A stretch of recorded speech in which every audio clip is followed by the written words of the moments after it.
ямар байна.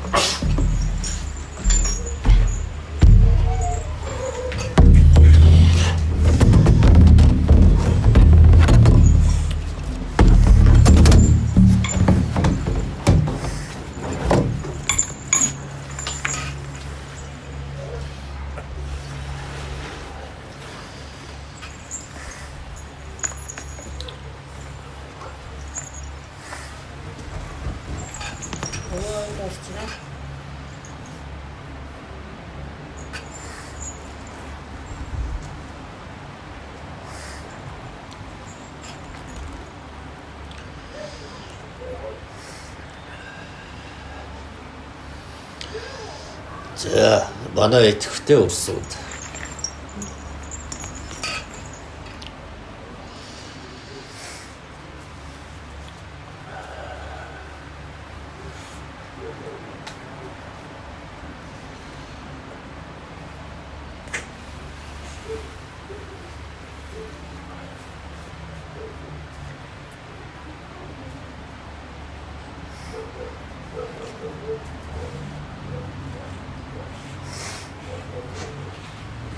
쇼가 뭘 산뜻한 배신에 쇼.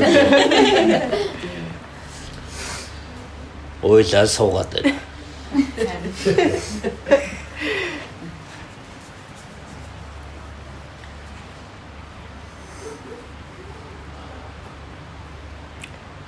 бид нар нөө 100 асуултнаас асуулт сонгоод танаас асууж болох уу?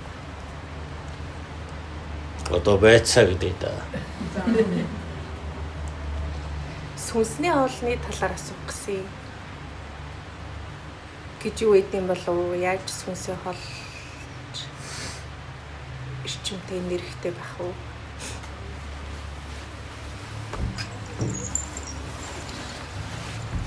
Эхлээд сүнсний хоол гэхийн тулд сүнс гэж юу вэ гэдгийг ойлгосон байх хэрэгтэй шүү дээ.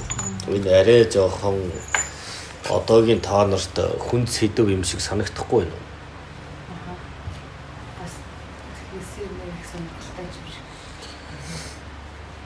Харин тийм ээ бидний бодлохоор сүнсний хоол хэрэг сонирхолтой санагддаг байхгүй.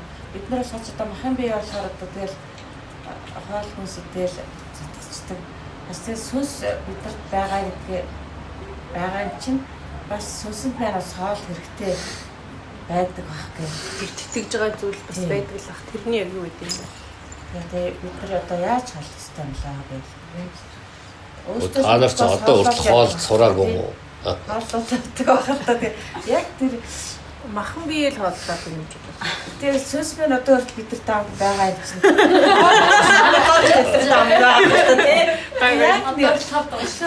Яг хамтд хоолдог байхад гэж бодчих тийм. Тийм. Илүү бас нөө өчүүлж хооллох тусам өгчих хэрэгтэй л байна. Махан бие хооллоод тамир тэнхээ аваад хүч авдаг шиг сүнс мэн бас хүч тэнхээтэй байхад бол бас хоол хэрэгтэй.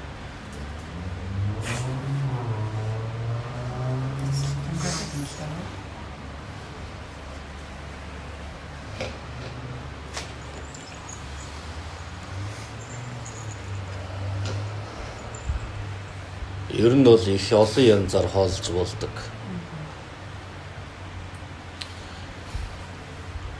Хамгийн энгийн хооллох арга барил бий.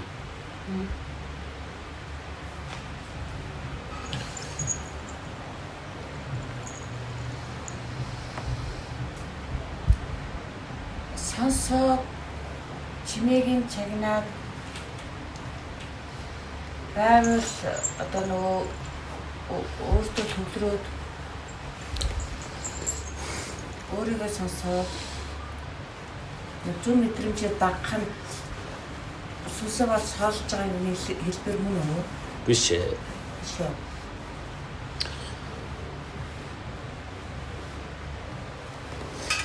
Сүнсээ хооллох арга барил бол ерөөсөө шинэ юм сурч мэдэх. Маш энгийн арга нь энэ юм.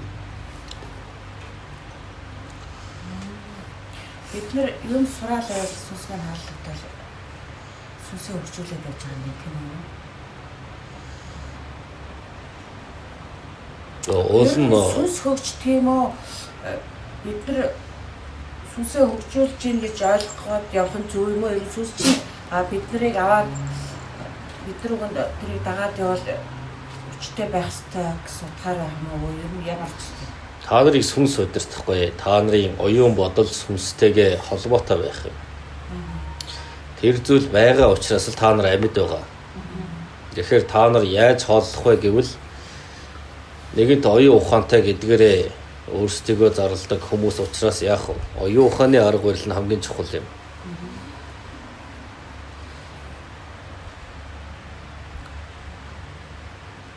Сурах, мэдэх, ирж хайх нь хамгийн том арга барил байж болно. Хооллох. За төр зүрийн аргууд байна шүү дээ. Байгалийн арга байна. За тэр зугаа цэнгэлийн арга барил байна. Ханамж таашаалын арга барил байна. Маш олон байдаг. Одоо тэгээ сурч мэдэх гэхээр юу юу? Одоо яг нийгэмд үйлчлэхийн төлөө одоо мэрэгчдийн сүнсээд ном зохиол уншдаг ч юм одоо хэл сурдаг ч юм уу тэр мэт ч одоо сүнснээ орох юм уу? Та нар нийгэмдээ үйлчлэх гэж төрөөгүй шүү дээ. Та нар дор бүрнийхээ өөрсдийнхөө сурч мэдэх, ойлгох тэр зүйлийнхээ төлөө хичээх нь зөв юм. Бусдын өмнөөс хийж байгаа итай байвал чи хизээш тэрнийг хоолж чадахгүй. Чиний сүнс бусдын мэдлэлд байх болно шүү дээ.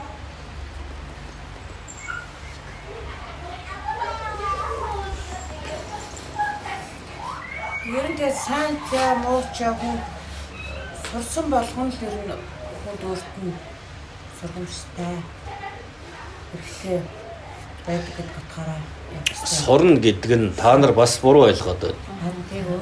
Шинээр ингээд нэг зүйлийг зориод тэрийг гартаа эзэмшиж авахаараа тэрийг сурсан гэж үзэж болохгүй. Өдөр болгон шинээр эхэлж байгаа бол өдөр болгоныг яаж өнгөрүүлж байгаагаасаа ухаарал олж авахыг суралт гэж хэлнэ. Чи тэр хооронд хэдэн хүнд гайтай зүйл хийв, хэдэн хүнд эерэг зүйл хийв.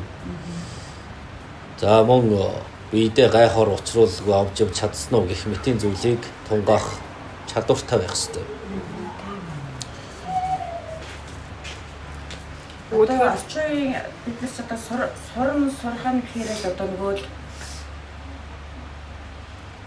шал өөрөө л ойлгоод байдаг юм тий. Та нар өдөр болгон сурдаг шүү дээ. Унтлаа маргааш өглөө боллоо. Маргааш юу болохыг та нар сайн мэдэхгүй. Гэхдээ л дунд нь ороод өрнөд яваад байдаг гэдгээ боддоо. Энийг та нар дурсамжлаад хадгалаад сургалт гэж ойлговол бас нэг юм тунгааж болно гэсэн үг юм. Өнөөдрийн болсон үйл явц гэхэд маргааш яг адилхан болно гэж байхгүй шүү дээ. Тэгэхээр эн чинь сургалт байх. Тэр өвөө сүнсний хоол чинь тийм хол биш, зүгээр л бид нэр өөрсдийгөө хөгжүүлээд байх юм бол өөрийнхөө хөгжлийг ингээд явах юм бол тэр чинь сүнсний хоол юм байна тийм үү? Тийм амар хол биш. Сүнсний хоол гэхээр бид нэр нэг тийм өөрсдөөсөө хол юм шиг байна. Альва юм болгон энгийнээс эхэлдэг юм шүү дээ. Тэрнээс хит холын юмар явах тусам төөрөх магадлал их байдаг. Ер нь тэгэд ажиглаад мэдрээд тэрнээсээ сургамж аваад явахыг хэлээд байх шаараа. Тийм. Өнөөдөр та нар юу сурав, юу ойлгов гэдгээс эхэлнэ шүү дээ. Тэрнээс нэг шал өөр зүйлийг сураад гэвэл тэр нь гүн ухааныг хайх арга барил болно.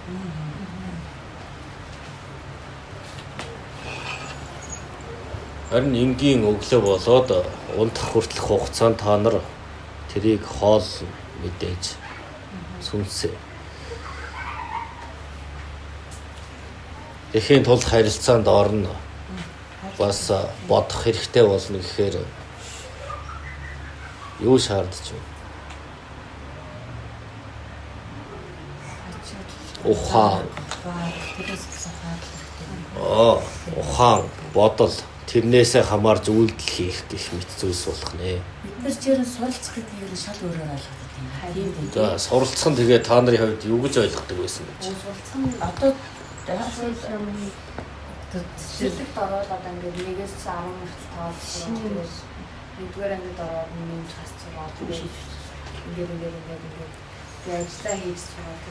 тэгээд том болоод мэрэгчлэл эзэмшээл тэр эзэмшсэн мэрэгчлээ сурах тэрийг сурах гэсэн утгатай ойлгоод байдаг тий. А нөгөө талаар болохоор бас нэг хэсэг хүмүүс нэг би анзаараад нөгөө сүнсээ хоолж ингээд бэлтгэл хийгээд төвлөрөөд сүнсээ хоолж ингээд ойлгоод байдаг нь юу юм бэ? Тэр төвлөрөх явцдаа нөгөө бас яг нэг ажиглал хийгээд нөгөө өдөр тутмынхаа байдлыг анзаараад тэрэн дээрээ бяцлахаа зугаад байдаг юм бас суултай юм байна шүү дээ тий. Бас тэг шалгах юм байна. Янз бүр байд юм аа. Гэхдээ одоо шөнө болж байна. Маргааш ямар болохыг та нарын хэн ч мэдэхгүй. Тийм байна. Тэгвэл та нар төвлөрнө гэдэг бол унтж амарна гэсэн үг. Өглөө боллоо. Энд юу болж өрнөж байна? Шинээр бэлтгэгдэж шин зүйлийг илж хайж байгаа эхлэл болдгийг.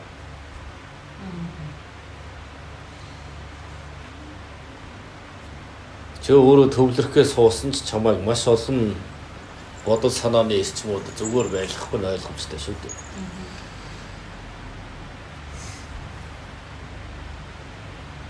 Маргаашаа мэддэг юм шиг сүнсний хоол энэ төр гэдэг хүндрүүлсэн асуулт бол чанга байх юм шүү дээ. Тийм байна. Гэтэл энэ зүйл чинь зүгээр л та нарын амьдралтай та нар амьд амьсгалж байгаа бол өдөр болгон шинээр эхэлж байна гэж ойлго. Тэгвэл энэ дээр сургалтууд байнга явагддаг, хооллолт байнга явагддаг гэж ойлгох нь.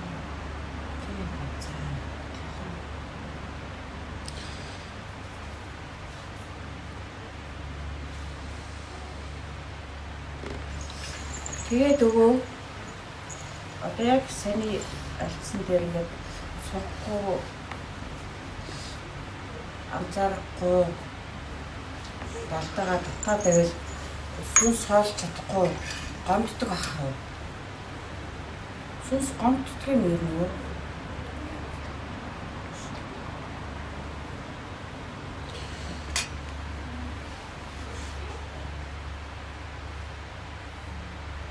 Сүнс гомдохоос илүү бие чинь гомдох байх. Илэрлэн тэргээ бодчих.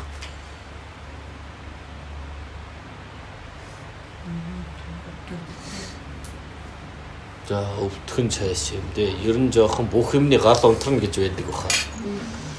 Ямар ч итгэх зүтгэлгүй болж юунаас ч ханамж таашаал мэдрэх зүйлгүй болж хувирж байна гэдэг бол тэр бол хоолгүй болж байна л гэсэн үг шүү дээ.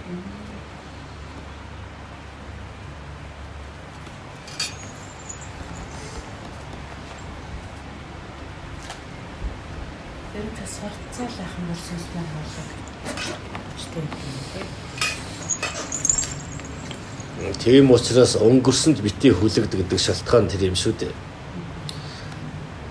Чиний өнөөдрийн асуудлын шаналл маргааш чи дурсаад дахиад үргэлжлүүлээд байж болохгүй гэсэн үг. Нэгэнт болоод өнгөрсөн зүйлийг яаж ч өөрчилж чадахгүй учраас яах вэ? Цаг үеэ дагаад өөрчлөгдөж мэдэрч сурах хэрэгтэй. Тэгж мэдэрч сурж байж хүнсний хооллолтын ажиллагаа явагдаж чадна. Харин хойно хоцроод явах юм бол яах вэ? Нэг л мэдхэд биеигүү юу ч бишгүй. Санаа сэтгэл ороо босхоо маш их хэцүү хүнд төвшнөх болно шүү дээ.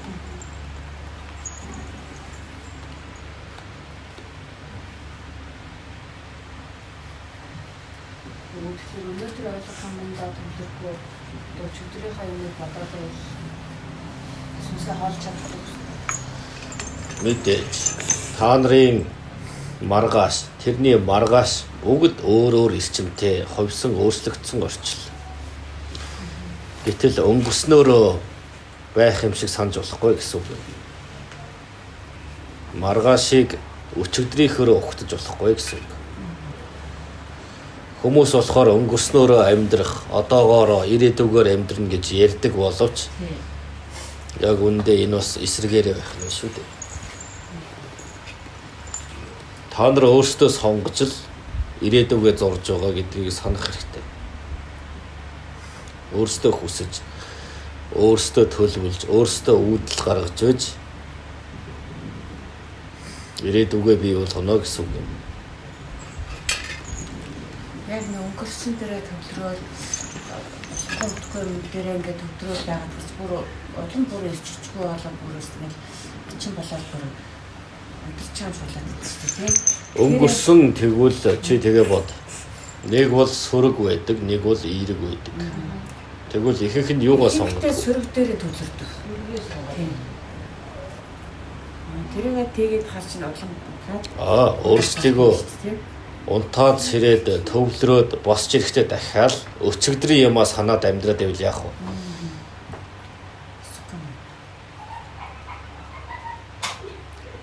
Тэр хүн унтарна, бийгүү болно. Энэ бол хооллолт биш байх нь шүү дээ. Тэгвэл хүн яах гэж унтаж амардаг юм бол гэдгээс ахуулаад зөндөө асуултууд гарч ирнэ шүү дээ. Хараг өглөө бисэн готол ерөөсөө өхөн цааш нэр хэлжээ. Өнөөдөр бүх юм ингээ өргөж юм гэж утгаараа хүлээж аваад төлөвчтэй байвал юм шүү тий. Харах, бодох, сэтгэх арга барилаа яг иймэрхүү тал дээр автуулвал сайн. Өчигдрийн бие өгсөн шүү дээ. Одоо би шинээр бие болж байна гэдэг ч юм уу. Ийм арга хандлагаар үзвэл арай өөр санагдах бол. Тэгэхгүй л би нөгөө нэг тэр хിവэрээ шүү дээ. Би тийм л амьдралтай байсан шүү дээ. Би тэгдэг л юм чинь гэдэг. Ингээд өөртөө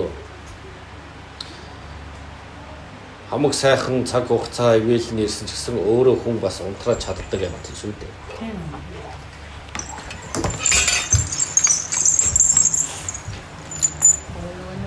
Өнгөрсөнд одоо би сөрөг дурсамж байгаа, ирэг дурсамж байгасан.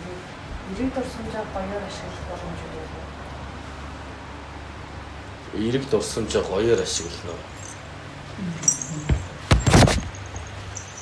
Ирэг дурсамжийг гоёор ашиглана гэсэн. Ирэг дурсамж одоо ингэ одоо хоёрын гоёс ингэ Тэрнийг одоо цай дээр өнгөрсөж болохгүй гэсэн юм. тэрнээс урам аваад урагшлах. Яг тэгэхээр тийм байх шүү дээ. Тийм үе дахин давтагдчихгүй. Ягаад гэвэл тэр үеийн хууцнаа өнгөрцөн. Тэгвэл тэр дурсамжийн суурин дээрээ нэмээд өөр сайхнаар өөрчилж болно гэсэн.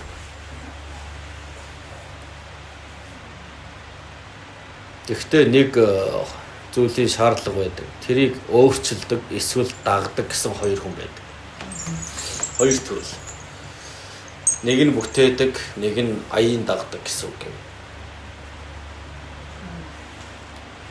Тэгэхээр одоо тэгээд яг байгаа бүхэндээ талархаад илүү ихээр ингээ талархаад ингээ байхаар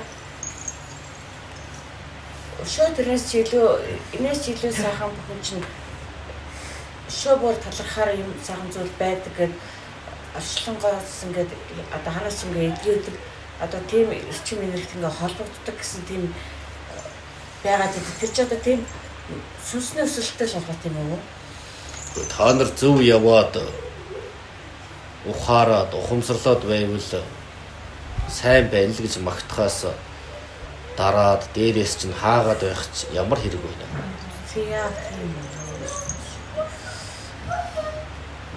Өө дараагийнх нь асуулт сэтгэлийн хоол гэж байгаа байхгүй юу? Тэгээд ингээд сүнсний хоолыг сонсоод исэн чинь зүгээр би өөртөө сэтгэл ханамжтай байх юм бол амьдралдаа ингээд илүү одоо өнөөдөр байгаа өөрөөсөө ингээд хөгжихийн тулд гэдэг ч юм уу те илүү сайн хувилбараа бий болгохын тулд өөртөө сэтгэл ханамжтай байх нэг талдаа миний сүнсний хоол юм шиг байгаа байхгүй юу?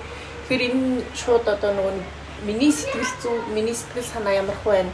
Хэрхэн бодит нөхцөл дээр ингээд бий болж байгаа юм шиг л одоо ингээд хоорондоо холбоотой юм шиг санагдаад байгаа байхгүй юу? Тэгэхээр энэ сэтгэлийн хоол гэдэг нь одоо сүнсний хоол хоёр одоо ижлэх ойлголт уу? Байж болохоор юм шиг.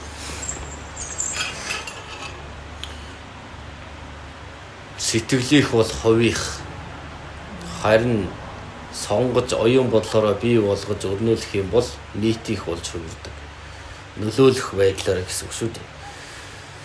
Чи зөвхөн хувьдаа аз жаргалыг мэдрээд өөрөө тэр болгоныг мэдрэлээгээд эргэн тойрон уйтгар гонигтай байлаа гэж бодъё. Тэгэхэд чи өөрөө сэргэлэн цаваа юм шигээр хувийн орон зайгаараа төрүүлээд яриад байх нь юу болох вэ? Чи хоол ундтай байгаа ч гэсэн өнөө хэд нь хоол ундгүй бай. Тэгэхээр чи тэрийг яах вэ?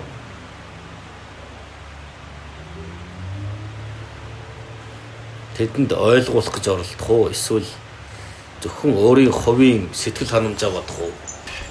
Ойлгуулах гэж байна. Тий. Нэгэн тиймд хүмүүс ганцаараа биш учраас яах вэ? Заавал харилцаанд орох нь тодорхой. Гэхдээ эерэгч байдаг, сөрөгч байдаг. Заримдаа сэтгэлийн гүнээс гарч байгаа уур бухимдал бөгөөд эерэг сайн муу чанарууд нь эргэн тойронд яаж нөлөөлөхөөс уруу хамааралтайгаар сүнсний хоол болох уугүй юу гэдэг харагдана.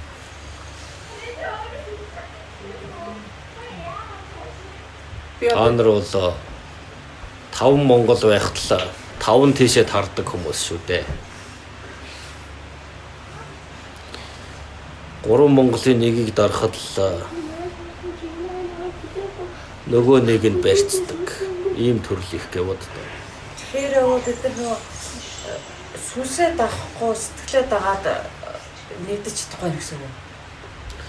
Үгүй. Сэтгэлийн бодож санаж байгаа энэ болгоны мэдэрч байгаа зүйлийг та нар илэрхийлэхдээ бусдад эерэг тал руу хандуулаа гэсэн үг. Нөлөөлөх чадамжийн хувьяас хамаардаг гэсэн үг.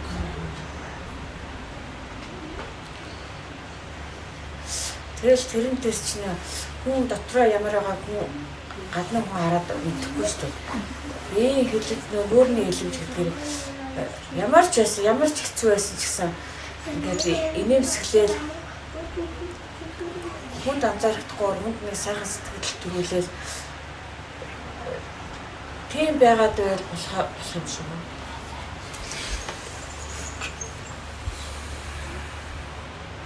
Миний ойлгосноор тайлбарч өгье юм уу? Би одоо мөнгөтэй заяа. Тэгээд би өөрийнхөө тэр зүйлээрээ хүссэн юм авч чадна. Тэр миний сэтгэлийн хоол буюу би сэтгэл ханамжтай байна тэр амьдралдаа. Гэхдээ би тэрийг амийн хувьдаа л ашиглана. Дараагийн ойлголт нь би тэр мөнгөөрөө амийн хувьдаа ашиглахаас гадна би хэрэгтэй зүйлийг тэр мөнгөөрөө дамжуулаад хэрэгтэй хүмүүст нь илүү одоо мэдлэг түгээдэг ч юм уу те.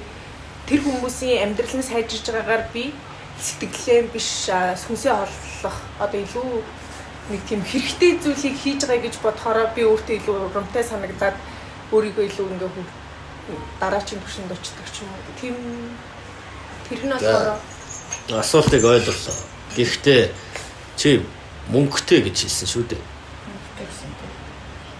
Тэгвэл чи тэр мөнгийг яаж олсон юм? Зөв л болсон.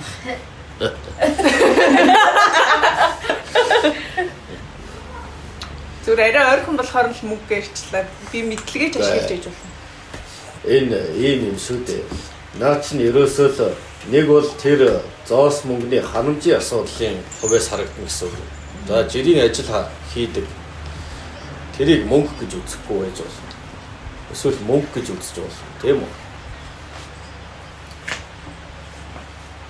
Өөрийнхөө амьд амьдралыг яая гэж байж бусдад зарцуулах хэмжээнд хүрэхгүй шүү дээ. Энэ чинь одоогийн нийгмийн чинь байдлаар харуул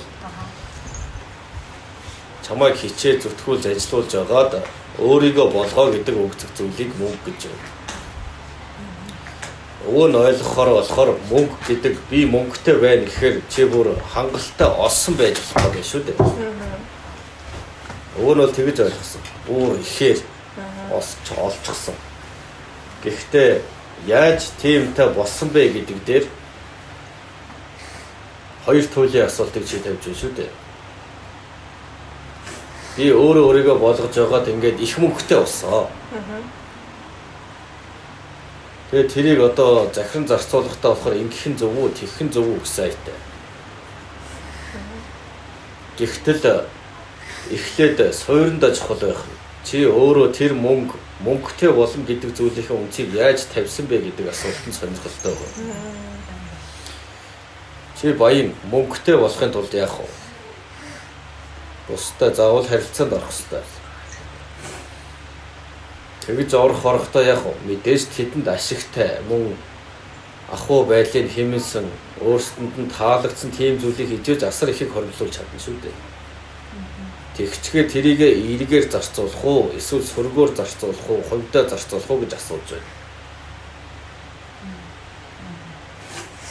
Тэгэхээр ажиллаж байгаа ажлын авсан цалингийн зүйл бол нийтэд зарцуулагдах боломжгүй. Яагаад гэвэл чамайг хэрэгэл гэж өгсөн хэрэгцээний зүйл. Харин технээсээ мөнгөтэй байх юм бол гэхийн тулд эхлээд чи үндсэн ойлголтоо ойлгох хэрэгтэй. Сэтгэлийн ханамж хэрэг мөнгөтэй байх халан бол одоо өөрийнхөө сэтгэлийг хандлал одоо хамгийн авах боломжтой тэрнтэй сэтгэл нь хандаг гэсэн та бас хүмүүс ойлгодог л дөө. Тийм зүйл нь дуртай болгон зүгээр л мөнгөтэй болдгийг биш, баян болдгийг биш шүү дээ.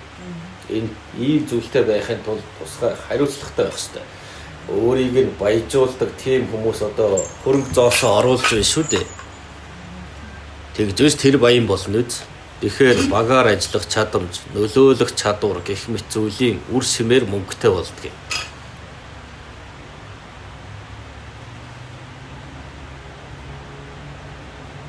Тэгэхээр би сайн нөгөө жишээ авсан маань жоохон буруу. Ер нь бол өвөө нь ойлгож байна. Тэгэхээр би одоо амар энгийн ойлголтоор сүнсний хоол нь бол яг ийм одоо жишээлээ энэ байлаа гэж бодоход сүнсний хоол нь бол ийм. Энэ бол ингээд сэтгэлийн хоол нь гэж хэлэхээр танд бид нарт тийм жишээ төсөөлт буулгачаар тийм зүйл байна. Арай энэ мөнгөтэй жишээнээс өөр. Хамтын гэгээлэг дурсамж байж болно шүү дээ. Энэ бас л нэг хичээл. Та нарт өнөөдрийн идэх хоол биш.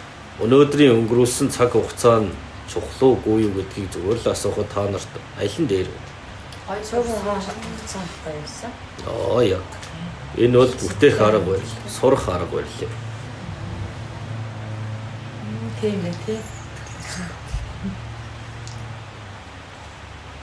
Өнөөдрийн та нарын улаастай өнгөрүүлсэн цаг хугацаа бол ерөөсөл зарим нэг зүйлийг таньж мэдлээ. За тэгээд өөр хамт харилцаж байна. Бас бие биенээ эмчилж байна. Бие биендээ анхаарч байна. Бие биентэйгээ цагийг өнгөрөөхийг хүсцгээж байна. За зарим нь бүр зүхтаан барин байж ирсэн байх шүү дээ. Оргож босон байж. Тэгэхээр ийм юм байна те.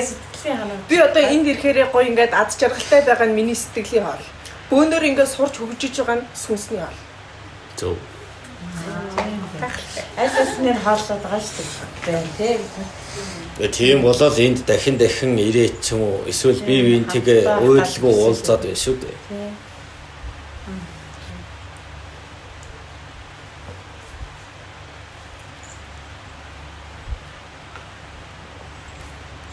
Гол нь энэ болгон дээр шин зүйлийг таньж мэдэхэд гол цөм байдаг байх нь шүү дээ.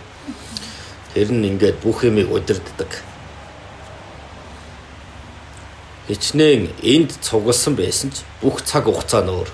Бүх мэдрэмжүүд нь бас тэр өдрийг шиг биш ч гэсэн дахиад нэг өөр шин дурсамж үүсэж байгаа. Энэ найруулагчийн арга барил чадвар байна шүү дээ. Дахиад нэг мартахгүй зүйлч үү тийм.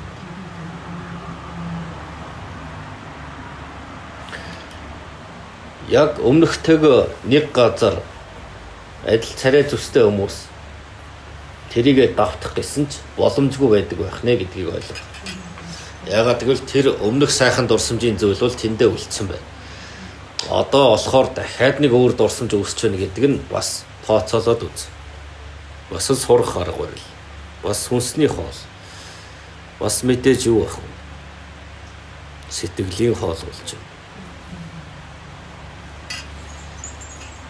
Бид нар цуглах гал уулзгаад өсөн хүлээгэл тэмүүлэл байдаг чинь Сэтгэлийн ханамж сүнсний хаалтыг авах өөр сэтгэл зүйн цанаас ингээд өөрөөс тэмүүлээд идэх байх нь шүү дээ тий. Өөр гоё юм тийм яг л тийм юм. Өсөн шүү дээ. Далд ертөнцийн үйл, сүнсний үйл гэх мэт бол та нарын нүдэнд харагдах зүйл биш ээ. Гэхдээ яаж холбогддог энэ төр дээр та нар жоохон дутагдaltaй шүү дээ. Сайн мэдэхгүй. Харин энэ дээр бол наагур цаагуураас нэг тэр далайн усанд ороод сэлээд гараад ирсэн. Тийшээ нэг норвол норчин булхвал булхчаад буцаад эргээ гараад ирдэг нэг төвшний нэг нь л байгаа шүү дээ. Эндээс л та нарын сургалт, мэдих хооллолт гэдэг зүйлүүд эхэлж байна гэсэн үг юм.